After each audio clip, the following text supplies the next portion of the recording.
It doesn't matter what time of night it is. It doesn't matter what kind of day I've had. I have to get out and go to the gym. The gym is always a constant for me. It's something that I have control over to keep constant in my life. It's always there for me. And people ask me, how do you stay motivated? And it's because I look for inspiration everywhere. I'm inspired every day. Inspiration comes from within. Motivation comes from an outside source. And it's something that I have inside of me. And every day I walk these streets. And there's a lot of bars on these streets that I walk on my way to the gym.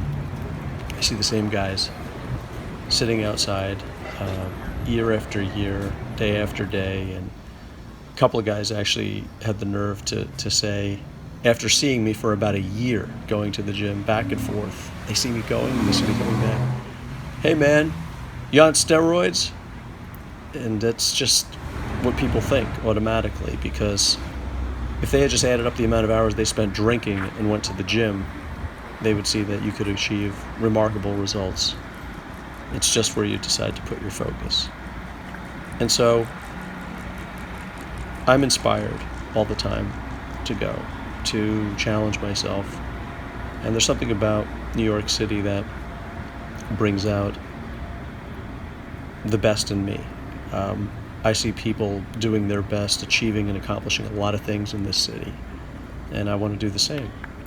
And so there are certain habits of very successful people in all fields, and one of those is consistency. It's being able to keep at something, even if you're not always seeing the results you want immediately, understanding that all the results are cumulative, and you just go, and you believe, and you have faith. And sometimes people say, how do you do it? How do you have the time? You don't have the time. None of us have the time. There's only 24 hours in a day for all of us. You just make the time. I could be up in that apartment watching TV or watching the news, or I could be out there trying to make the news. And that's the way I see my life. And so you do it. You do it because you do it. And it's a very, very sweet thing. It's a great way to spend your time. People think it's just picking up things and throwing them down, and it's repetitive, but it's not. You learn something new every time you go into the gym if you have your radar up and if you have your awareness about you. And it's a great time to invest in yourself and to learn about yourself and to spend time with yourself. And that's why I like going to the gym, and that's why I am inspired to go. Not motivated, but inspired. So here I am on my way, on my daily walk, and I'm always looking forward to doing this. I'm always looking forward to going to this place that is, for me, it's like if you're Superman, it's your fortress of solitude, right? You can go there and start something, begin something, work on something, fix something. It's just a great place. It's something we all should do. So, thanks for taking the walk with me. I very much appreciate it. Hey guys, it's Victor Costa. How you doing? As you can see here, I am doing chest. I'm using the 50-pound dumbbells for the first set and just really trying to get tactical with my chest, trying to build that dialogue and relationship with those 50-pound dumbbells and my chest, adjusting myself on the bench to feel this in the way that would maximize the use of this relatively lightweight from me. You can see that my form is a slight departure from what I'm typically used to doing, and that is essentially my chin is tucked in toward my chest. When I do this, I feel a greater opening of the chest area, greater opening of that energy, and also a greater stretch. This small, tiny movement drives my rear delts and shoulders deeper into the bench and creates a much greater stretch in my chest.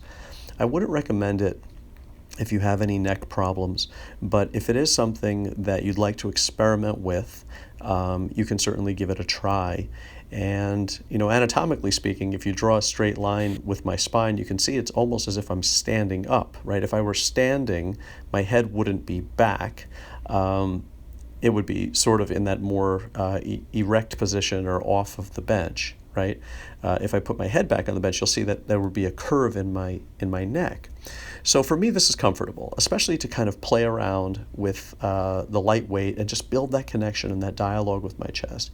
And every now and then I do touch my head to the bench to kind of get a little bit of relief because it gets slightly stressed. But I will tell you that it's not, although it looks uncomfortable, I think that's the overall exertion of the exercise, putting it that way, making it feel that way. So I'm not really using heavy weights. I'm trying to really just make the most out of the weights that I'm using.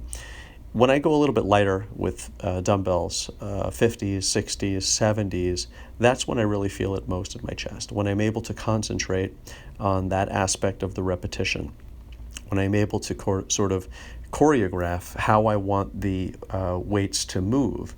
Maybe I want them to move a little bit faster, maybe I want them to move a little bit slower at certain points.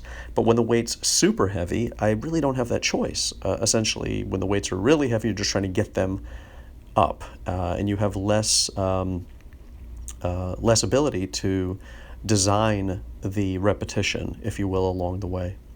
So the second exercise I did was pec deck here. Started off with about 130 pounds, adjusting it. This is the Life Fitness machine, and I adjusted it on the third setting from the closest one that you could possibly do. So it's on pin number 3.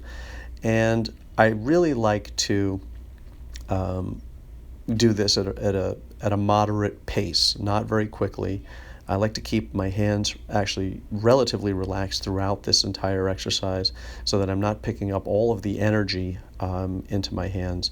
And I do each repetition, if you will, as if it were new. I do let the stack get very close, sometimes even touch, before I do a new repetition.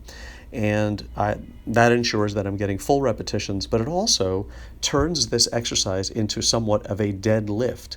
In fact, you can make anything a dead lift, right? A dead lift is starting from a position where the weight is not moving, has no motion, and then you start driving it from the point of no motion. So I like doing in the midst of an entire set, sometimes I like to do a fresh lift, almost a dead lift, if you will, where I just drop the weights back to the stack and then start again.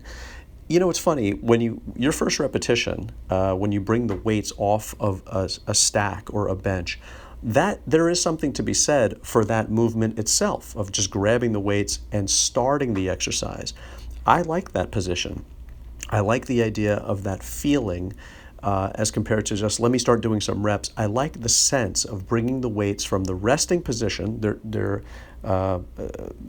completely non-motion position, into motion. To me, I try to relish that movement, or that first part of that movement of grabbing the weights and getting them in motion, as compared to keeping them in motion. So I went up to, I think, to about 190 when all was said and done.